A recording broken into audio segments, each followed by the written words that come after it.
এখন বক্তৃতা রুকসানা পারভীন।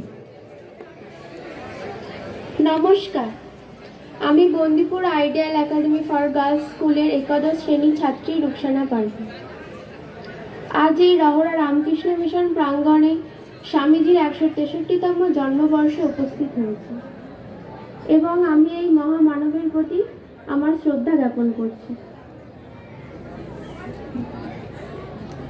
স্বামী বিবেকানন্দ ছিলেন একজন বিশিষ্ট ভারতীয় দার্শনিক, ধর্মীয় গুরু এবং সমাজ সংস্কারক। তার অবদান শুধু ভারতের ধর্মীয় জীবনেই সীমাবদ্ধ নয়, তিনি ভারতের সামাজিক, সাংস্কৃতিক এবং বৈশ্বিক পরিচিতির ক্ষেত্রেও একটি বিশাল প্রভাব ফেলেছেন। স্বামী বিবেকানন্দের সবচেয়ে পরিচিত অবদান ছিল তার 1893 সালে শিকাগো বিশ্ব ধর্ম সম্মেলনে দেয়া ভাষণ। এই ভাষণে তিনি পৃথিবীর সকল ধর্মের প্রতি শ্রদ্ধা প্রদর্শন করে হিন্দু ধর্মের সত্য ও সৌন্দর্য তুলে ধরেন। তার ভাষণ, আপনারা দেশের প্রতি শ্রদ্ধা রাখুন এবং সমস্ত ধর্মকে সম্মান করুন, বিশ্ব জুড়ে প্রশংসিত হয়। এটি হিন্দু ধর্মের গৌরব এবং ভারতীয় সংস্কৃতির মর্যাদা বৃদ্ধি করতে সাহায্য করেছিল। তিনি হিন্দু ধর্মের আধ্যাত্মিকতার এবং বৈশ্বিক গুরুত্বের প্রচারক ছিলেন। তিনি বেদ, উপনিষদ, গীতা এবং অন্যান্য ধর্মগ্রন্থের গভীর তত্ত্বকে সাধারণ মানুষের কাছে পৌঁছানোর চেষ্টা করেছিলেন। তিনি হিন্দু ধর্মকে যত্নশীলতা, সামাজিক দায়িত্ব এবং আধ্যাত্মিক মুক্তির সমন্বয়ে বিশ্লেষণ করেছিলেন, যা সমাজের মানুষের জন্য নতুন চিন্তাধারা সৃষ্টি করেছিল।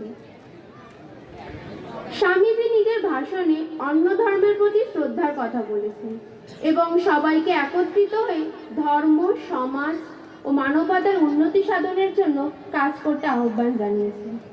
তিনি মুসলিম ও খ্রিস্টানদের প্রতিও শ্রদ্ধাশীল মনোভাব পোষণ করেছেন এবং তাদের সবাইকে মানবতার কল্যাণে একত্রিত হতে বলেন। স্বামী বিবেকানন্দ ভারতীয় জাতিসত্তা এবং জাতীয় চেতনার এক মহান প্রচারক ছিলেন।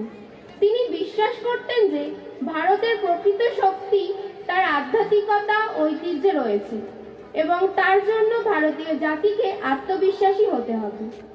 তিনি পশ্চিমা শক্তির বিরুদ্ধে ভারতের আত্মবিশ্বাস পুনঃপ্রতিষ্ঠা করতে উৎসাহিত করেছিলেন। মঠ ও মিশন দরিদ্র দূরীকরণ, শিক্ষা, স্বাস্থ্য সেবা এবং সামাজিক কল্যাণে গুরুত্বপূর্ণ ভূমিকা পালন করতে থাকেন। তিনি যুবকদের প্রতি বিশেষ গুরুত্ব দিতেন এবং তাদের উদ্দেশ্যে বারবার বলতেন, উত্তম মানুষ হও। তিনি আরো বলেছেন, ওঠো, জাগো এবং লক্ষ্যে না পৌঁছানোর আগে থেমো না। তিনি ভারতীয় যুবকদের আত্মবিশ্বাসী, পরিশ্রমী, দায়িত্বশীল হওয়ার জন্য উৎসাহিত করতেন। তিনি মনে করতেন যে জাতির উন্নতি তার যুব শক্তির উপর নির্ভর করে এবং তাই যুবকদের শক্তি, একতা এবং শ্রদ্ধার সাথে সমাজে কাজ করতে উৎসাহিত করতেন। স্বামীজি যোগ সাধনা এবং আধ্যাত্মিক অভ্যাসে গভীর আগ্রহী ছিলেন। তার ভাবনা ছিল যে যোগের মাধ্যমে একজন মানুষ নিজের আত্মাকে জানে এবং জীবনের প্রকৃত উদ্দেশ্যকে বুঝতে পারে। তার লেখা রাজযোগ ও জ্ঞানযোগ গ্রন্থগুলো বিশ্বব্যাপী জনপ্রিয়তা লাভ করেছে। স্বামী বিবেকানন্দ শিক্ষাকে সমাজের উন্নতির প্রধান হাতিয়ার হিসেবে দেখতেন। তিনি বিশ্বাস করতেন যে শিক্ষার মাধ্যমে একজন মানুষের আত্মবিশ্বাস এবং কর্মক্ষমতা বৃদ্ধি পায়। তার উদ্দেশ্য ছিল যে ভারতীয় সমাজে শিক্ষা ব্যবস্থা এমন হতে হবে যাতে সাধারণ মানুষের মানসিক বিকাশ ঘটে এবং তারা দেশকে উন্নতির পথে নিয়ে যেতে পারে। তিনি মানুষের জীবনে আত্মবিশ্বাসের গুরুত্ব বারবার উল্লেখ করেছেন। তিনি বলেন, বিশ্বাসী শক্তি এবং আত্মবিশ্বাসী মানুষের জীবন সর্বস্তরে পৌঁছাতে পারে। তার কথায়, নিজেকে জানো, নিজেকে বিশ্বাস করো, তারপর তুমি পৃথিবীকে জয় করতে পারবে।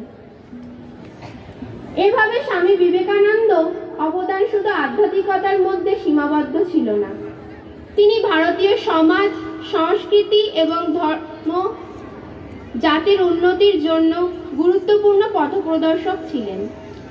তার জীবন ও কর্ম আজও ভারতীয় মানুষের জন্য নতুন পথের দিশারি। নমস্কার।